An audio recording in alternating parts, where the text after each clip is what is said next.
Hello et bienvenue chez Éclosion, le podcast où je te partage l'art d'aimer la vie. Moi c'est Chloé, praticienne en soins énergétiques. J'accompagne ceux qui le souhaitent à prendre conscience de leur potentiel et à faire rayonner leur lumière. Ici, je te propose des pistes et sujets de réflexion pour éclore à toi-même et faire éclore tes projets et aspirations.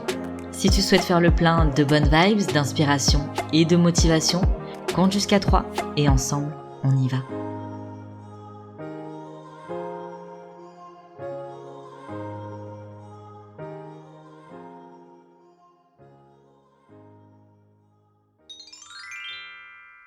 Allez, comme promis, dans l'épisode précédent, aujourd'hui je te propose d'explorer les signes que nous envoie notre corps. C'était d'ailleurs le sujet que j'avais choisi pour ma thèse en phytoaromathérapie, les liens entre les maux du corps, les maux émotionnels et les huiles essentielles utilisées sur le plan physique, de leurs bienfaits sur le plan émotionnel. Bref, on va pas commencer à s'égarer dès le départ. Avant de se lancer dans cette fascinante exploration, je tiens à préciser que rien de ce qui n'est dit ici ne s'apparente à un conseil médical ou à une vérité absolue. Je te propose comme toujours d'explorer des pistes, de découvrir ou de redécouvrir des outils pour la compréhension et l'épanouissement de soi. À toi de voir ce que tu souhaites en faire, ou même ne pas en faire. C'est fait, c'est dit, allons-y. On connaît tous les expressions « j'en ai plein le dos »,« ça m'est resté sur l'estomac »,« je l'ai encore en travers de la gorge ». Le corps exprime à travers des mots, MAUX, les mots, MOTS, que bien souvent nous ne disons pas. Peut-être as-tu déjà entendu parler du livre de Michel Oudoul, Dis-moi où tu as mal, je te dirai qui tu es, ou encore du grand dictionnaire du malaise et des maladies de Jacques Martel. Le corps est un messager précieux et nous donne un tas d'informations sur nos mots émotionnels, qu'ils soient conscients ou inconscients. Je trouve que ça peut être un super indicateur pour s'écouter, comprendre, évoluer, un peu comme une boussole. Alors le but de cet épisode, c'est pas de balayer tous les mots possibles et inimaginables. Si le sujet t'intéresse, tu peux consulter les 2 bouquins dont je t'ai parlé juste avant, et aussi faire tes propres recherches. Ce que j'avais constaté lors de l'écriture de ma thèse, c'est que les huiles essentielles qu'on utilisait pour traiter les maux physiques étaient aussi les maux émotionnels associés aux maux physiques. Comme un cercle parfait qui relie chaque élément entre eux, pure beauté. Allez, je te donne un exemple avec l'huile essentielle de menthe poivrée qui est surtout réputée pour les migraines. Dans le dictionnaire de Jacques Martel, il explique que les maux de tête sont souvent liés au fait de se prendre la tête, de se creuser un petit peu trop les méninges, ou encore d'être pressé à penser en même temps à l'avenir, au passé et au présent. Pour faire un résumé très grossier. La menthe poivrée, quant à elle, elle a cette vertu sur le plan émotionnel d'apporter de la clarté mentale, d'avoir une vision d'ensemble, de revenir sur un plan un peu plus rationnel lorsqu'on a tendance à se laisser emporter par les émotions passées et à venir. Bon, on est d'accord qu'on peut pas faire des généralités de tout, mais on ne va pas se mettre à faire de la psychologie de comptoir quand Martine s'est retrouvée avec une angine après s'être pris la tête avec Alfred. Un autre exemple avec la Golterie, celle qu'on utilise pour les raideurs musculaires, et bien d'autres choses au passage. Sur le plan émotionnel, elle apporte une certaine souplesse dans les raisonnements trop rationnels, cadrés. Notre mal de cou qui nous empêche de regarder à droite et ou à gauche, il vient peut-être du fait qu'on a du mal à explorer d'autres horizons, à faire preuve de souplesse face à une situation. Et peut-être que ça nous pèse tellement qu'on finit par en avoir mal au dos. Bref, j'ai un petit peu compris le truc. Encore une fois, je n'affirme rien. C'est juste que je trouve passionnant d'explorer ces horizons. Et c'est marrant comme, parfois, les plus cartésiens peuvent comprendre certaines choses en prêtant attention aux mots de leur corps.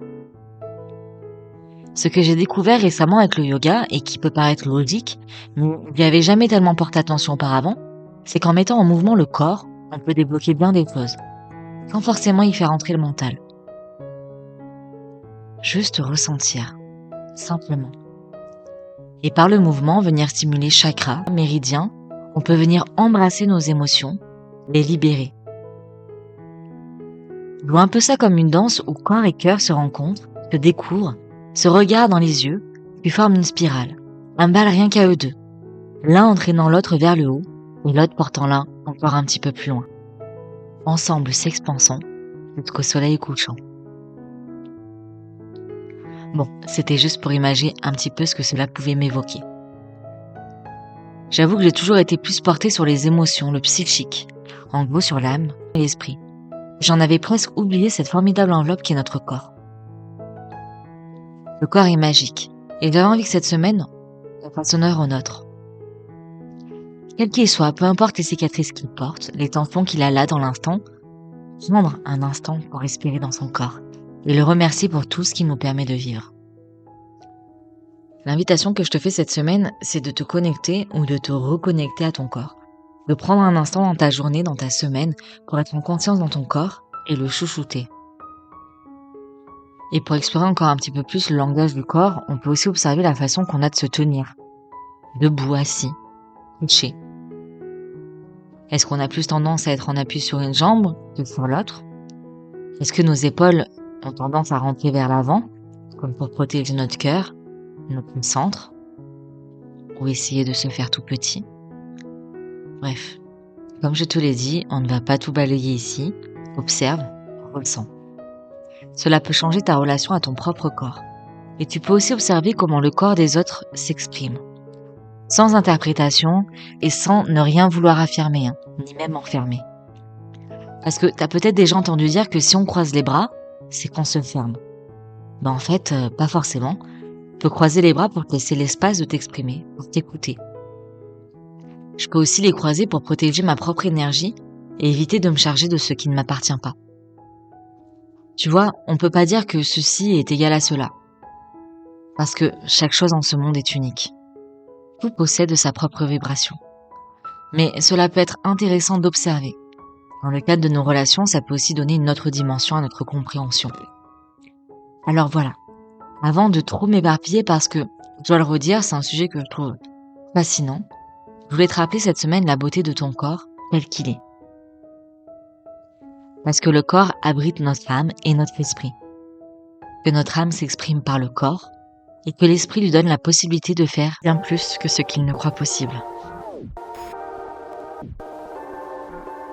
Et voilà, c'est déjà la fin de cet épisode, j'espère qu'il t'aura plu et surtout qu'il t'aura inspiré. Si tu souhaites découvrir un peu plus de mon univers ou prolonger l'aventure, tu peux t'abonner à mon compte Instagram eclos.si.ion. Je sais, c'est pas le nom le plus simple, du coup tu peux aussi le retrouver dans la barre de description. Dans tous les cas, on se donne rendez-vous la semaine prochaine pour un nouvel épisode et d'ici là, je te souhaite une belle semaine et t'envoie full love sur ton joli cœur de doué. Prends soin de toi.